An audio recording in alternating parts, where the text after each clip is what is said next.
खुशबू का इस्तेमाल तो करना चाहिए, लेकिन बाज़ औक़ात खुशबू ऐसी होती है कि जो दूसरों के लिए तकलीफ़ का सबब हो रही होती है। खासकर अब बाज़ मसाजिद में तो खास एहतमाम होता है, वो जुम्मे के जाते सलातो सलाम होगा तो कोई हाजी साहब आएंगे, किसी बच्चे को दे देंगे, वो जितने भी खड़े हुए हैं सबके हाथों पे लगाएंगे। अच्छा, ये भी होता है कि वो इमाम साहब जो है उनके मुसल्ले पे लगा देंगे कि जो मुसल्ले पे नमाज़ पढ़ रहे हैं, अब वो जब सजदे में जाएंगे तो वो जो सांस के जरिए फिर नाक में चढ़ेगी, फिर वो छींकें और सारा एक सिलसिला हो जाता है।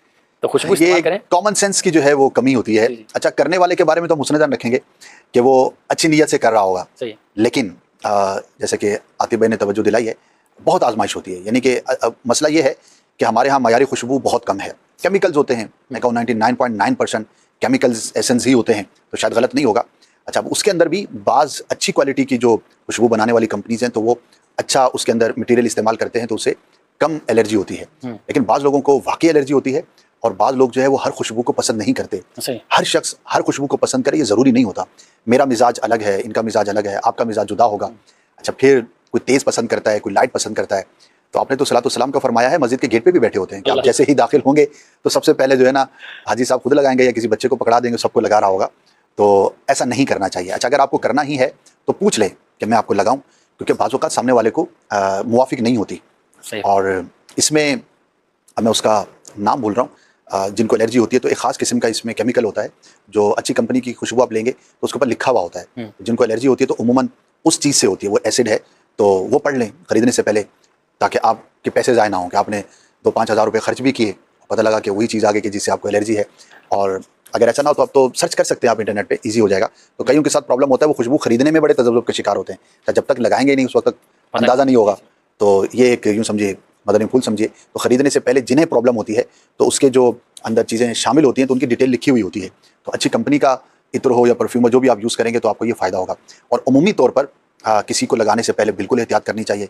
इमाम साहब के मुसल्ले वाला तो मसला बड़ा ही टेढ़ा है, क्योंकि वो इमाम साहब ने सजदा ही वहाँ पे करना है और कुछ देर सजदे में रहना होता है, तो बड़ी आजमाइश हो जाती है। इसी तरह कपड़ों पे, हाथों पे, और अब तो बड़ा कम हो गया है, मैंने तो एक ज़माना हुआ नहीं देखा, वरना एक वक्त था, हो सकता है किसी इलाके में होता हो, और महफिल के अंदर स्प्रे कर रहे होते थे ना वो शावर।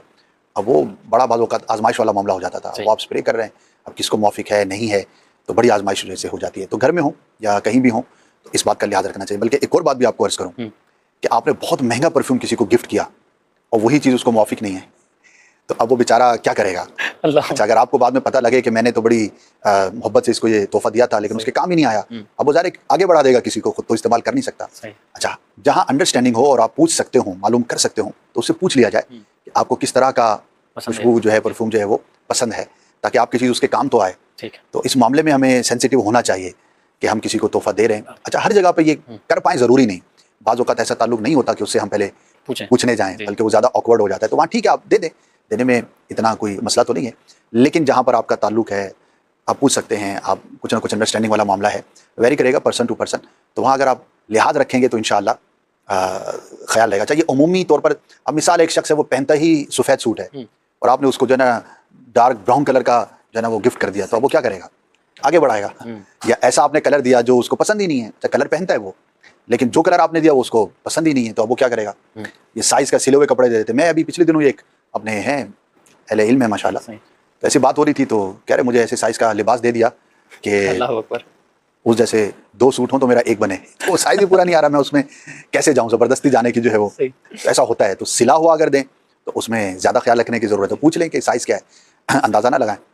तो ये होता है। तो तोहफ़ा देने में जितना आप गौर कर सकते हैं और जितनी आपकी अंडरस्टैंडिंग है और आप जितना स्पेसिफिक हो सकते हैं, जितना मुमकिन है आपके लिए, उतना होना चाहिए, मेरा ये मशवरा है, ताकि आपका दिया हुआ तोहफ़ा उसके लिए ज़्यादा खुशी का बाइस हो।